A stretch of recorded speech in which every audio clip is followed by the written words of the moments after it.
Angela here with Coastal Crafts. Today I'm going to walk you through making the Newport necklace, which is this beauty here. It's really fun. You can string it up in all sorts of different ways. The kit includes a cool tribal brass pendant, faceted lapis beads, a freshwater pearl, some striped Venetian glass beads, and my favorite part is this red white heart that you can use in the front by the pendant as a focal bead or off to one side as an accent. So go ahead and grab your kit, your bead board. You're gonna need your cutters and your flat nose pliers. Meet me back here, we'll get started. Okay, go ahead and grab your beading wire. This necklace is gonna start a little differently than we usually start a necklace. We're gonna start with the pendant first and then work out from either side. So I have counted my little small faceted lapis beads, which are these guys here, the little sparkly blue guys. I have about 28, so I'm gonna string half of them on first. So I'm gonna string 14 of these guys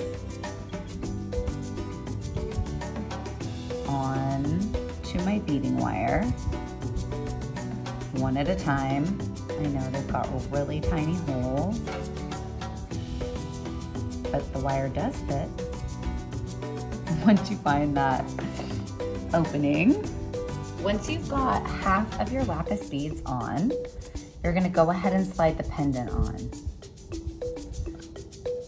So as you can see, we're just creating this beaded loop or bail for the pendant to hang down from.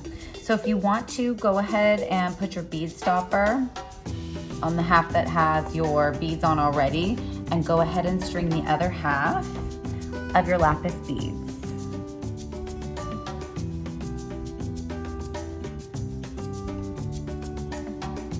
Once you have an even amount on each side, go ahead and take off your bead stopper. This comes in handy so much of the time. Okay, even out your beading wire. Put both ends together and string on your freshwater pearl. It has a large enough hole that it will fit your beading wire twice. Now, here's the part where you can, get creative and make this necklace your own. You can slide, you can go pearl and then white heart, or you can put I'm calling it a white heart because the center of the bead is white. The heart of the bead is white. Or you can put your red heart on first, and then your pearl. Or you can save your white heart for an accent bead to go on the side. I'm gonna string this one in the middle, down by the pendant as a focal.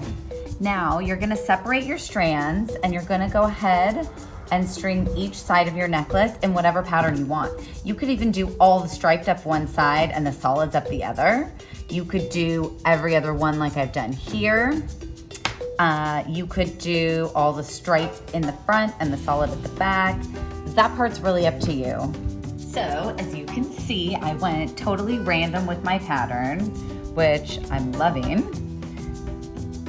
So it is not symmetrical. I didn't string the beads up, in any sort of pattern, but they are even on each side when I hold it up like this. I think I've got, one extra lapis bead and one extra stripey bead. You can throw that in another project. Okay, so now we're gonna go ahead and put our clasp on, which is this really cute gold-filled hook and eye clasp. You can go ahead and undo the clasp. I gave you 4 crimps, which is twice as many as you need, just in case one escapes. Okay, grab your crimp bead. I'm gonna put my bead stopper just on one side, just so I don't lose those guys. Grab one side of your soft flex, thread on your crimp bead, thread on the hook side, thread your beading wire back through the crimp and back through like 2 or 3 beads. hold onto the hook, pull on the tail of your beading line to tighten up the slack. You remember, you want a little bit of movement here. You don't want it crimped super close to this hook, otherwise it'll just be stiff. But you also don't want to see any beading wire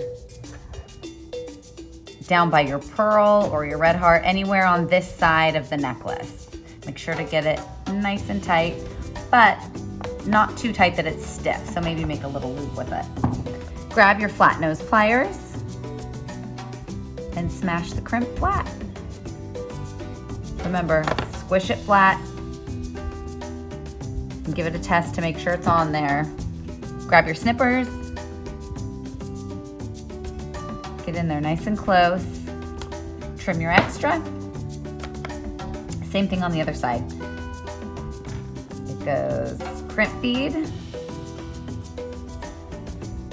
the other half of your clasp, whichever side you didn't use on the first, back through the crimp bead, and back through 2 or 3 beads. It's just easier to slide this little tail back through a couple beads before you crimp than it is after trying to feed it back through. And you want it through a couple beads so that when you snip it off, it's not gonna scratch the back of your neck. Sometimes if you cut it off right at the crimp, it is wire, so it can fray and scratch your neck. Tighten up your slack. Flat nose pliers. Smash your crimp, nice and flat. Get in there with your snippers. Cut that extra off. And you have completed your necklace. I had so much fun with this necklace. I'd love to see how you guys put yours together. So do a post on Facebook or Instagram and tag us with your Coastal Crafts creations. Thanks guys, see you next time.